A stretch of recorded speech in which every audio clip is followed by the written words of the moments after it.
You don't get a lot of extra chances when it comes to battle royales here in Fortnite, but with 18 games and 3 games remaining, these are the last shots. Splitting the map here towards the north side, Breakwater Bay to Slappy Shores. We'll continue to see these off-spawn battles we've followed closely throughout all of these games so far. Brutal Bastion, a popular one to say the least. Of course, though, eyes will always be turned towards Mega City and Frenzy Fields, where our current leaderboard first place position team is landing. Taking a look at the map here, of course, you see Kenjutsu Crossing is one of those hot drops. That's what that means when the name of the POI is lit in yellow, meaning that there's some extra drone loot that can be shot out of the sky and dropped for you. So that could mean Queasy Veno set to have a solid game here on the day, but we'll have to wait and see how it plays out for them all spawn. But of course, there's so many fights, so many early game engagements that could potentially happen. First one being Axe Force. Looks like being focused by Intence and Zemi. They're just trying to play the fight from a distance, but Axe Force is not going to allow any time wasted, immediately going back to looting and says, you know what? If Zemi and Intence want this fight, they can come get it. It's kind of a brawl has been going on all throughout the competition. These players know each other at this point. They're comfortable in these little skirmishes where they trade shots back and forth, but of course, name of the game is staying up for as long as possible. 44 out of 44 teams still remain, with every player still up in this one. Epic Will and Acorn landing in Mega City, very comfortable. I feel like I'm getting a little bit of deja vu here. They take the same loot path every single game to make sure they can collect every bit of ammo, every item at the POI and what it has to offer. Little check-in though with Cammy and Yapko, uncontested once again at Frenzy, giving them the opportunity to loot some of the surrounding areas and scattered chests. Interesting play here. I like what Cammy's doing. Going north of Frenzy Field, a little bit closer to another team, so if he's not careful, he could get caught out, but he's spreading out as much of the zone as he can and just looting as much as he can within a quick amount of time. You see him taking the truck, just going to and from. Very, very fast. Smart play on his part. Also smart play to grab that board, but we tune in with Sub yet again. Sub going to go down. It's going to be an even exchange, though, as X-Squeeze is down as well. It's going to be down to Bad Sniper and Arrow. Can one of them come out on top? They're looking for the angle. Ooh. Peter comes out. That's a big shot on the Arrow. Love but it. Now returning fire there with the flare gun. This could be close. The fight continues on, dropping down his Bad Sniper and cleaning it up his Bad Sniper as he walks away with a beautiful elimination. Forced into a left-hand peek, still coming up on top, but of course, the nomads of this tournament, it feels like Pablo, Wingu, and Bevies, again, without a home, switching up the drop spot frequently, looking to clean up this fight here. Bad Sniper is solo, without the opportunity to get X-Squeeze back into this one. Trying to shockwave away, seems like he's able to, but they get the confirm onto X-Squeeze. No elimination credit for it, but they'll be able to get their hands on the loot. Bad Sniper, now with a second to just pause and recollect themselves, taking some shots, and now they're in hot pursuit. Pablo, Wingu, and Bevies, they need every point they can get here, and I love the strategy. Here it is, trying to close the distance as quick as possible, right on top of Bad Sniper. Is he aware? Repeating the strategy, Joe, trying to make it out of the POI, but Pablo, Wingu takes him out. In that moment, Bad Sniper had no clue that Pablo was there, and that's kind of the beauty of those kinetic rocks and using them to get in and out of fights. So definitely a good play on their part, but no, Moo and Tax. Honestly, one of the teams that have just found so much success on day 2, cleaning up our Gamers8 champions of 2022. Pinkin and Oz falling there, Tax and Moo. I'd spoken to them before the competition today. They said they had really put in the work overnight to make those adjustments coming into today, and they've done a great job, so it's good to see. So Quinn and Accept, or Accept and Dubs, I should say, going up potentially against Quinn. This could be a tough fight here. Does Quinn and Vert have a bit of an advantage of the sneak attack, so to speak? Dubs realizes somebody might be here. He's being patient, realizes, and Quinn just going to jump out here and go for Quinn or Dubs. Big shots onto him, but no. Looks like Accept's going to cause a bit of disruption, taking some shots there too. Needs to be careful, though, as Quinn and Vert do have a bit of a high ground spot. But with the vehicle, Accept and Dubs should be able to slip away. Conveniently enough, though, it doesn't look like it's going to let them happen. The MK is out, and of course, they're just going to punish them for coming anywhere close to the Quinn and Vert cabin right there in the woods. Gotta love it. Give it a name. They've earned it. But again, we'll check in, look at the map here as it begins to close. That next zone will form. Pulling north. This time around feels like it's been a minute. We've seen some pretty central zones today, giving everyone an equal opportunity. The Quinn Invert returning back towards the Hollow Whispers in this reboot van. Looking here, things will slow down. 76 players left in it. Dubs and Xcepts, we talked about how it takes them a little bit longer to loot up their drop spots, so it's nice to see them getting into the mix early on as Yamzo and Paper. This tower has been their home for all of these games here at Gamers8. Has the vault just below, so it's a solid drop spot, not to mention already centrally located on the map, so they normally don't have to move very far for at least the first couple of zones. Dubs and Xcept here in an interesting spot with the position that they're in. Of course, remember, there's not going to be too much action here going on in the early and mid game, but for Acorn and Epic Whale, they're not slowing down. I love this play here from them, using the flare gun to get a bit of an alert here of what is ahead, and it seems like they're on a mission with intention, and I can't exactly figure out what that is right now, but definitely going to be watching closely here as this continues on. Of course, Epic Whale, Acorn looking in the distance, going to break that wall to be able to get their car out. Nevertheless, I think they realize Paper and Yamzo might not be too far away. So for them, they just need to be mindful of the other players. Otherwise, they could end up going down early again. And Malibuca, Thomas HD, we saw a lot of players start to grasp the opportunity where Cammy and Yapko exited early. Them trying to rise to the occasion, but falling just short. So we'll have to keep up with them in the last 3 games of this as Epic Whale and Acorn. This duo trading shots with the Yamzo and Paper. Home field advantage as they're going to go ahead and have the mythic flapjack rifles. Acorn kind of caught out as Epic Whale lying back in the tree line trying to hold this player atop. Acorn getting punished. Yamzo trying to close a little bit of that distance to look for something, a different angle at least. Epic Whale pre-firing the top. But these flapjacks, Panda, I mean, we know how powerful these weapons are. Powerful is an understatement, to be honest, especially in the situation that Epic Whale and Acorn find themselves. They're trying to hold on with what cover they have, but the flapjack is just going to shred through everything. Bunkers, trees, cars, you name it, it'll shred through it, and that's why they need to be mindful of this, as Yamzo doesn't look to settle down yet. Epic Whale, though, going to be able to put on some shield. Hopefully, Acorn has some things to work with as well, as Yamzo goes back to his tower and holds on for a few more moments. Acorn just slipping away with a sliver of HP. Cammy and Yapko looking like that little bit of extra loot they extended out of their drop spot 4 has paid off here with 6 shockwaves in inventory. That epic variant of the Sharp Tooth shotgun. We've seen a lot of players run it here as the competition has gone forward. Just that ability to take fights from a little bit longer of a range has been helpful for a lot of those players who are getting a large number of bunkers during the mid game. Andalex and Nikov punishing Cammy as that bush will be destroyed, so they'll be forced to fall back to a different position. I mean, look, this is kind of where they live and breathe, right? It's a vehicle with remedy. That's it. You got your remedy? Cool. Check. Now let's get a vehicle and let's just go into the storm. Yeah, I was going to say, they're already in the zone, which is kind of out of character for them. Normally you catch them probably about, let's say, 600 meters from actually being in the safe zone, so a little bit different for them. So it's no surprise to see them a little bit more uncomfortable. But Vino and Queasy, speaking of uncomfortable, taking some shots, kind of bunkering up the vehicle a little bit, now caught just below. As Vino continues to put out some shots, 350 rounds of medium ammo. So plenty of ability here to take these shots at Kenzo and Kika, trying to just damage their vehicle a little bit as they move to try and find themselves a nice position just inside of Brutal Bastion. I feel like we've seen this exact same strategy from them before, where they like to play underneath this bridge just because they can get a vehicle so early on in the game, and when it pulls north, they know that this works for them in the past. Yeah, I'm not surprised to see them here. They do a similar strat in a different building as well, one of the gas stations, where they hide behind the vents and just kind of hang out there, and they found a lot of success doing that too. So I'm not surprised to see the situation that they found themselves in, but for Malibu and Thomas HD, they have settled into one of the few bushes here that aren't quite in zone yet, but that's probably a play on their part.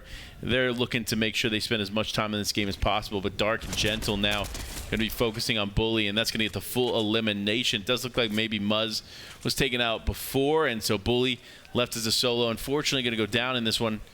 Dark and Gentle, though, set up for success. The exotic MK Alpha. Ben, talk to me about this weapon, where you can find it, and why it's so vital for these players to pick it up. Yeah, of course, you can find it just near the temple. Go ahead and take out the boss that spawns there. It's going to go ahead and drop it for you. Of course, you've got the vault there. You have NPCs, and it's got a faster fire rate, higher damage variant than the legendary MK7 that you're used to seeing, or MK Alpha. It's just so powerful as well because it gives you that little bit of a tighter reticle as well during hip fire, where you see a lot of players kind of have that little bit of an internal struggle between carrying the MK Alpha versus carrying a Flapjack. The mythic variant of the MK Alpha really just makes that decision easy for him. Decisions are tough to make in situations like this, especially for players like Ben, but for Bugha and Threats are on their A game, ahead of the curve here, as they just wait to play the remainder of this portion out. But Kanata and Agers picking up a few is a nice sign of redemption. Remember, Kanata and Agers ended yesterday in 10th place, that last spot, and that was 3 out of the 4 Dignitas teams present here in that top 10. So it was really cool to see. The only one, of course, missing there was Dukes, but of course, finishing off the day strong yesterday. You never know what they can do. Nevertheless, Kanata is in an interesting position to finish this game in a way that I don't think other people are anticipating, and here's why. Finds himself on a ledge in the edge zone. He can easily get maybe 2-3 eliminations from that position alone before he absolutely has to move. And with teams already stacking up in zone, they're going to be so focused on each other that they might be able to get in freely, and this is where they take off Andalex and Nikov, and wow, clean up for them. Have to capitalize on those eliminations that are almost gifted to you, where you get that beam, you get the crack, and you know that's the green light, your eyes light up to move forward and take those points because you've earned them. Mr. Savage and Vidil, rough go in this competition, looking to try and make some adjustments here in the last 3 games as they're getting pressured on from above as Kanata Agers now taken to the sky. Mr. Savage up and over, gets knocked there by the Havoc Pump shotgun, so now a 1v2, there he's able to do it.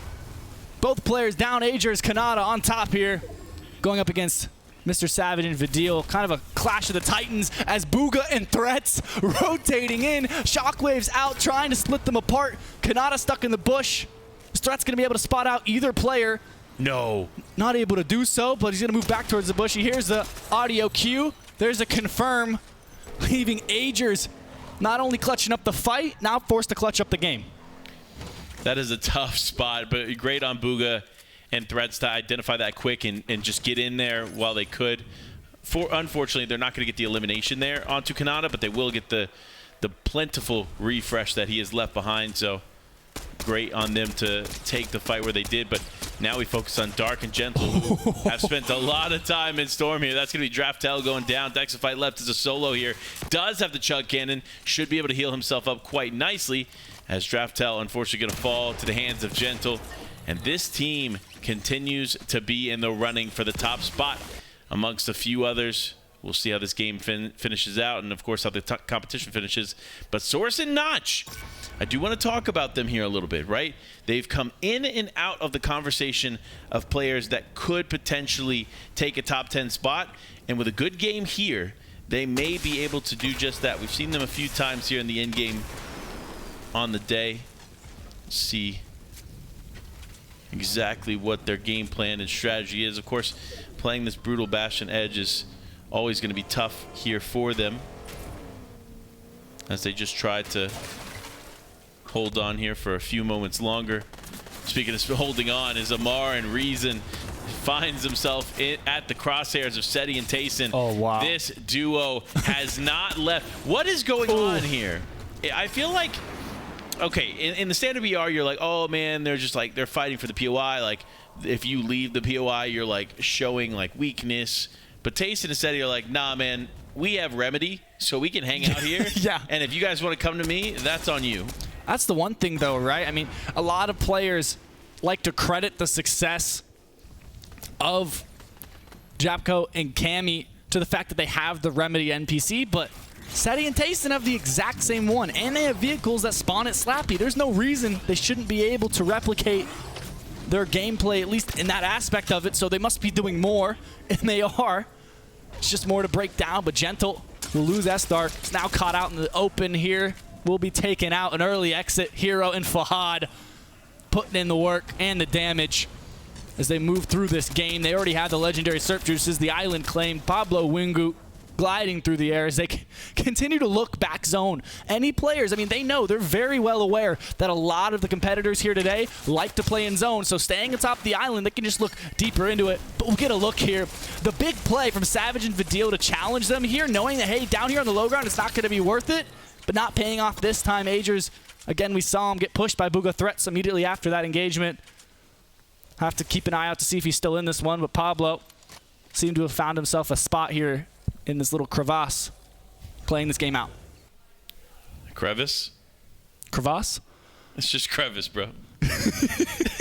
But anyway, Bugha and Threats here from the outside. Interesting setup for them. Of course, looking at the inventory, this is the most weapons we've seen in an inventory at one time here throughout the competition, and that was 3. You had the MK Alpha, the Havoc shotgun, but they also had the explosive repeater. So they're looking to cause some havoc there in the final moments. No pun intended there with the shotgun, but we'll continue to play this one out as Cammy and Yapko right back to the game plan strategy of them riding around with Remedy, hanging out, keeping them healed up. But no, somebody looking to disturb that there in the distance. If Yapko and Cammy aren't careful, they could end up losing the NPC, which is a vital piece to making this whole plan successful. And he's riding in the back now. Seems like they didn't. Yapko decided he wanted shotgun this time around, forced Remedy to hop in the back. Leaves himself exposed. That's the only way they're able to actually stay in zone for as long as they do. So being careful, but Epic Whale and Acorn tried to move over towards a combat cache and decided to take shots at Tripper and Quanti and find that knock, leaving Quanti alone. Can't backflip away from this one. Soaring sprints and shockwaves being used to try and get away. But this is Epic Whale and Acorn. They're going to hit those shots. I mean, just beautiful execution there from Epic Whale. Going to go ahead and clean up the duo of Tripper and Quanti and keep this game alive here for them. But realistically, it's funny. We went into this talking about Malibu Katamas HD, talking about how there's no way they could be stopped. And sure enough, they have been pretty consistent. They're in 5th place going into this game. They were 5th place going into the day, and nothing's really changed. So for them, they've been consistent. They're still a top 5 team, but unfortunately, it doesn't look good for them trying to take the top spot, despite 3 more games still yet to be played. Or 2 more other games after this, of course. Rizandi and Refsguard. Short little rotate ahead of them. And they're elevated nicely. Looking back in zone, see Hero and Fahad taking a lot of pressure, but taking it well. Tayson Seti, similar situation, but putting the pressure on to Yapko and Cammy, who's now one is knocked. So a solo split down the middle. Cammy confirmed. You can see it in the elimination feed there in the top left. Tayson the one to do it. So Yapko alone, now trying to carry this through. They've had a rough go here at the start of day 3, Panda. It has not been what they've been hoping for. Still maintaining their lead, but of course that lead continues to change as the distance between 1st and 2nd dwindles, especially with a team like Hero and Fahad popping up in a big way here in the final day. Great play from them. Of course, there's many disruptors in the lobby. Things are going to continue to shake and bake as Pablo Wingu picking up one in the feed. That's going to be Moo going down. Vert going to be able to pick up Paper as well. So teams definitely finding some success there on the outside. But Hero and Fahad still in this one, and they are aggressive. Big plays to drop down here onto Seti and Tayson. That's going to be a soaring sprint shockwave. Actually, no, I take that back. It was just a really nice shockwave. They did get the knock on to Tayson. Seti now is a solo. Fahad just trying to pressure from above. He shockwaves away. And it does look like Tayson is going to be fully eliminated there in that fight. And whoa, Tax picks up Hero. That's going to be a huge elim too. But Epic Whale and Acorn still alive. I was going to say Fahad really the only ones challenging Cammy and Yapko at the top of the leaderboard. So going down there is going to be difficult to recover. Fahad caught out and sent back. Ref's guard claiming that. Malibuka, Thomas HD moving across the ice lake, looking for a position in this zone, and Epic Whale and Acorn doing Epic Whale and Acorn things. However, taking too much damage. Acorn down. Epic Whale looking for the res and an opportunity. As Malibuka, Thomas HD, a little too much damage taken. Looking to aggress and put Vino and Queasy in a difficult and awkward situation, but the aggressive shockwave sends them out of the bunker. Not quite able to capitalize, both players in this one, but fully playing as a solo. And looking at the feed, it does look like Epic Whale is going to go down here. And wait, he may have been able to get Acorn back in this. I'm not sure. It was definitely close when he was attempting to go for the res there, so we'll have to wait and see. But Queasy Veno still alive and still very, very healthy in this final game of, or final moments of game 3. Thomas HD, though, looking back, they are ready. Cybertron cannons are out, and they're just taking shots left and right. That's going to be Queasy going down. Veno now left as a solo. What once was a really good position for them to be in, now not looking so good. And that's the refresh they're looking for, right? One bunker secured off that elimination, so Thomas HD will be looking ahead to find a spot in zone. You see Nox left and right. Vert taking that one down. We'll have to keep moving. Thomas HD on the edge of this zone. No one's looking towards them. Everyone's brawling in the center, and as it moves into open real estate, they're taking advantage. Now they're behind Yamzo inside the bunker, getting launched in zone, not connecting. Is Quinn and Vert holding the top of this high ground position, looking down on the lobby. Thomas HD just trying to connect some big shots here with the Cybertron cannon as players Dubs and Xcept are going to be out as a duo. But Thomas HD finds Ref's guard there in the final moment, and that's going to be a clean elimination for them. But 6 elims is not enough. They're not done yet. They're still hunting for the next one. And they've been below 100 HP collectively each for majority of this endgame. 2 zones, it feels like. And now they will be punished for it. Malibuka falls. Bevy's taking advantage of it. Pablo Wingu, the duo, still in this one. Fluger as well on the other side of this zone, trying to shockwave through. Thomas HG taking shots from above. Quinn still capitalizing and holding this elevated spot.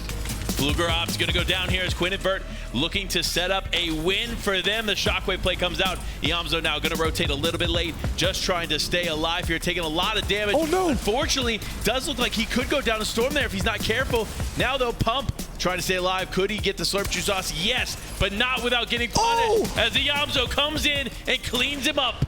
Took the shotgun battle, and we're not able to come out on top. Now Bevy's, Pablo Wingu, one player falls. Majority solos in this lobby, still making to look.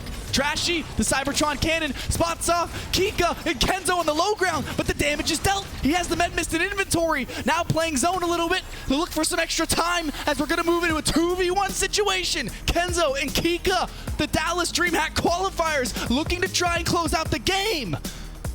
Here we go. The final moments are here. Trashy in the one spot you want to be in this moment. Healthy from above. Can he drop down and make something happen? Ooh. No. Kenzo and Kika walk away. Your game 4 win.